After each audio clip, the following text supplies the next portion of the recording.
sans tête ni queue. On ne dit pas Amen à tout. Pour dire Amen, il ne faut pas oublier que dans l'Apocalypse, Amen, c'est le Christ. C'est celui qui revient. Amen. Ça, au moins, pour dire Amen, c'est écrit. N'ayez pas peur. D'accord. Vous voyez, c'est le Christ, il revient.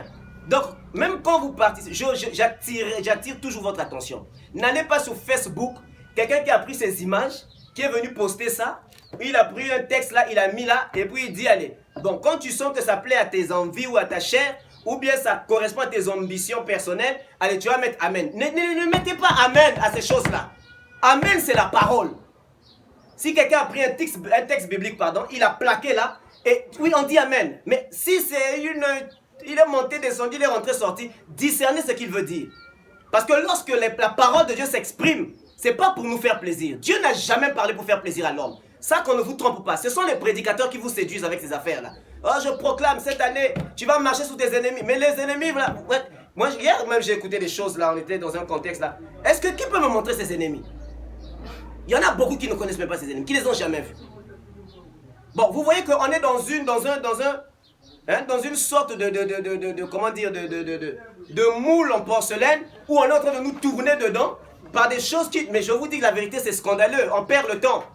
Pendant qu'on perd le temps dans des choses qui ne glorifient pas le Seigneur, qui n'honorent pas le jour du Seigneur en termes du jour de la parousie, c'est-à-dire l'apparition, le retour du Seigneur, et on croit qu'on est des chrétiens. On n'est pas chrétien. On n'est pas un chrétien, c'est un adjectif qualificatif. Il s'identifie à Christ. Quelle est la vie que nous menons aujourd'hui qui s'identifie à Christ? Nous sommes pires même que les gens de l'époque de Noé. Nous faisons pire, frères et sœurs. L'époque de Noé, l'époque de Lot, on fait pire que ces personnes-là. Ce que les hommes veulent, c'est paraître. Ce que les hommes veulent, quand je dis les hommes, c'est en parenthèse, c'est tout le monde. Et les païens, et ceux qui les chrétiens, leurs prophètes, et les chrétiens, leurs pasteurs. Tout ce qu'on veut, c'est les popularités, les likes, les j'aime et toutes ces choses-là. Voilà ce qu'on veut, frères et sœurs. C'est ça le problème. Est-ce que Jésus... Mais regardez, Jésus, il a dit, hein, en son temps, il a dit, est-ce que quand le Fils de l'homme viendra, trouvera-t-il la foi sur terre? Posons-nous la question.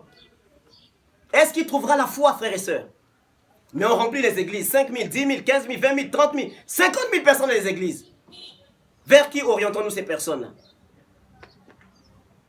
À quoi ces personnes s'attachent? C'est ça le problème. À quoi on est attaché, frères et sœurs?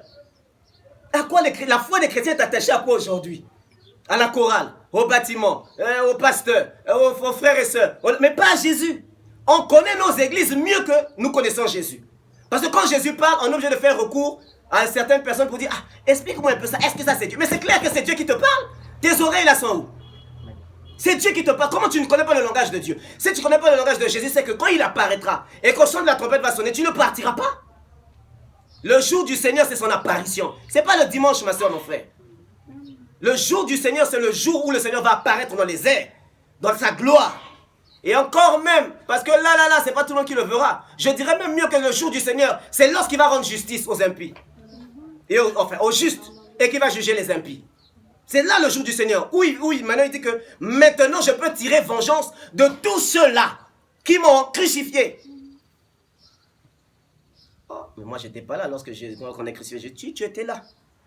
Parce que la manière dont tu te comportes aujourd'hui, c'est la même manière que ces juifs-là qui se comportaient lorsqu'ils ont crucifié Jésus. C'est la même manière. Quand tu oses, toi, soi-disant enfant de Dieu, enfant de Dieu, c'est-à-dire il faut d'abord que tu réfléchisses. Dire une seule fois dans ta vie parce que tu es dans une situation difficile que Dieu n'écoute pas mes prières. Sincèrement, je ne sais pas comment on peut régler cette affaire. Parce que là, c'est parce que c'est maintenant spirituel, c'est pas physique. Si c'était physique, on allait régler ça. Quelqu'un qui a souffert à la croix. Quelqu'un qui a accepté l'humiliation. Est-ce que toi, tu peux accepter? Est-ce qu'un homme de ce monde, élevé en dignité, qui sait que s'il claque comme ça, il y a toute une armée qui peut venir à son secours, est-ce qu'il peut accepter ton soit peu qu'on prend son doigt, même pas, mais que toi, tu vas prendre ton doigt, que tu vas seulement le toucher comme ça?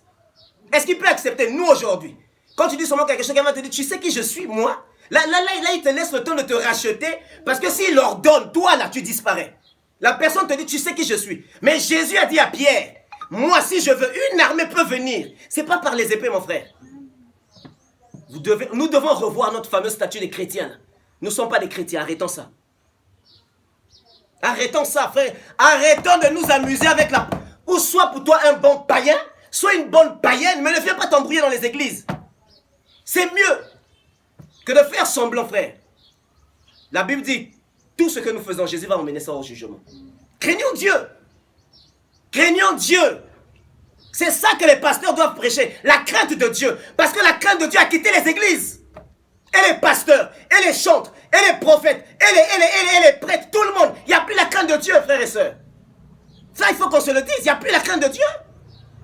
Mais la preuve en est, les païens viennent dans les églises lorsqu'il n'y a que des mariages et des fêtes.